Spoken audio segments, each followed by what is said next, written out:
guys, I'm back. Today I'm going to be talking about the initial testing that Dr. K recommended for me in order to be able to proceed with my IUIs. So the first test I needed to take care of was my baseline blood work.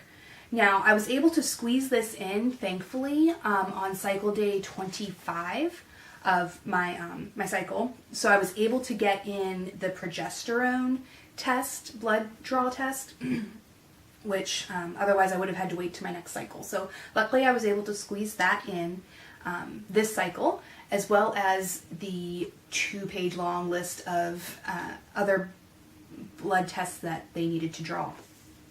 Just as a baseline, it tested for all different kinds of things.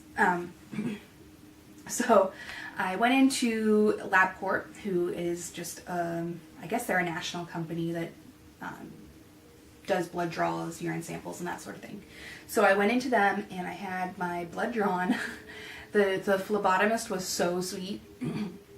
She said that she was able to condense some of my tests so that I wouldn't have to draw like 20 vials of blood, just only 8 today, which is a lot for me at least. I've had kind of a bad history of blood draws in my past. Not bad, but scary. Once I donated blood, and I don't know if I hadn't eaten enough that day or what, but I literally like passed out, fell over, hit my head in a bathroom on my college campus, which was not fun and quite embarrassing for a college freshman. And then the other time I went in for a procedure and had to have an IV inserted, and I literally passed out like on the gurney.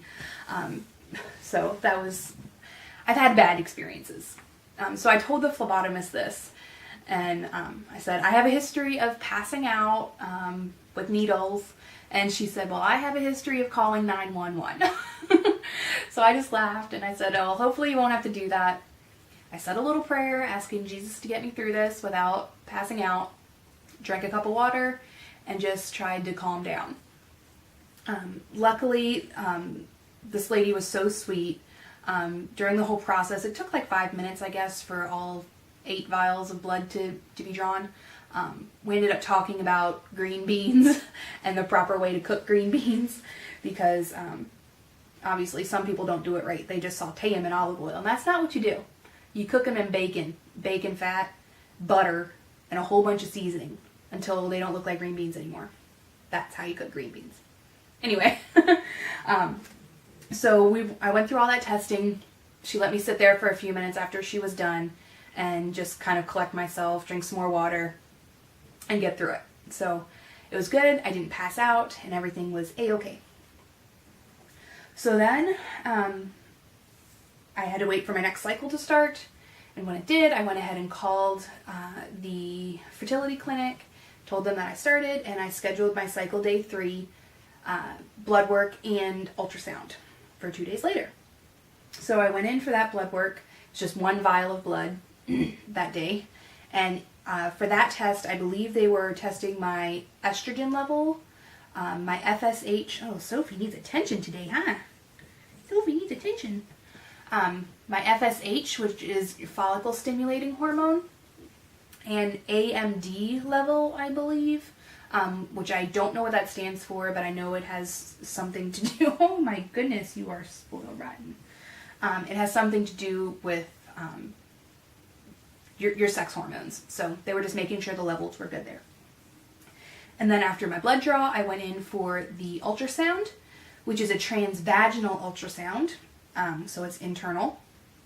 The technician that did that was very nice, very gentle, didn't hurt at all. And she counted, well, first of all, she measured the lining of my uterus, said it looks average for this sort of time frame in my cycle.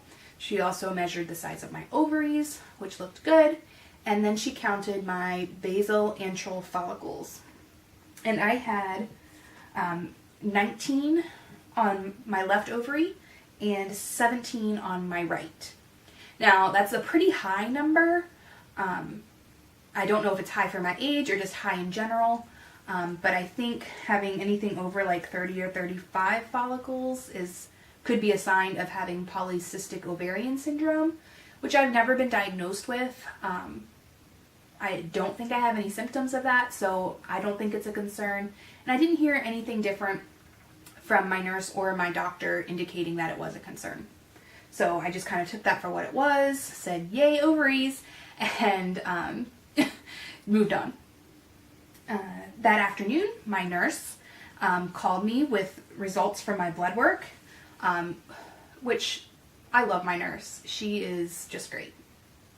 She's always very helpful and very quick to respond with any questions I have, so it's been a great experience so far.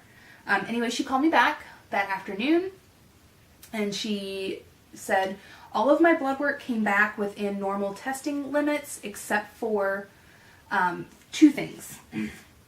The first thing being my vitamin D level. I was slightly vitamin D deficient, which is kind of normal for, I believe North Americans are generally vitamin D deficient. So she just told me to make sure I'm taking a supplement with vitamin D in it, which I am. The preconception vitamin that the doctor prescribed to me has enough vitamin D in it. My nurse confirmed that. So she said just keep taking that and then have it rechecked in 8 weeks. The second test that came back kind of outside of the range of normal was my TSH level, which TSH stands for thyroid stimulating hormone. That came back at a 3.63. Sorry, I'm looking down at my notes. Where a 3.5 is on the high end of normal. So it's just slightly above the high end of normal. So the doctor wanted me to retest that TSH level and also add in a free T4 test. Both of these are also done by blood draw. So back to LabCorp I went. I went and had another blood draw. So then 3 days later, she calls me back. Lindsay does, my nurse, and she indicated that my TSH level was 1.59, so well within the range of normal, and my free T4 was at a 1.46, which is also within the range of normal. So the doctor didn't see any reason to proceed with any more testing, so I'm accepting that for what it is. Just maybe the first test was abnormal, or I had, eaten something that spiked it or something. I don't know how that works, but the doctor doesn't seem concerned necessarily right now with the thyroid issue. So I'm accepting that for what it is and moving forward. So after my blood work and ultrasound on cycle day 3, the next test I needed to schedule was my HSG. So I went ahead and did that while I was at the doctor's office getting my blood work and ultrasound done. And so now that's the next thing I have to look forward to. I've heard kind of mixed reviews about it. So when I'm back, I will give you how my experience went with that, kind of the nerves leading up to it, and how the experience was. Thanks for watching, guys. Bye.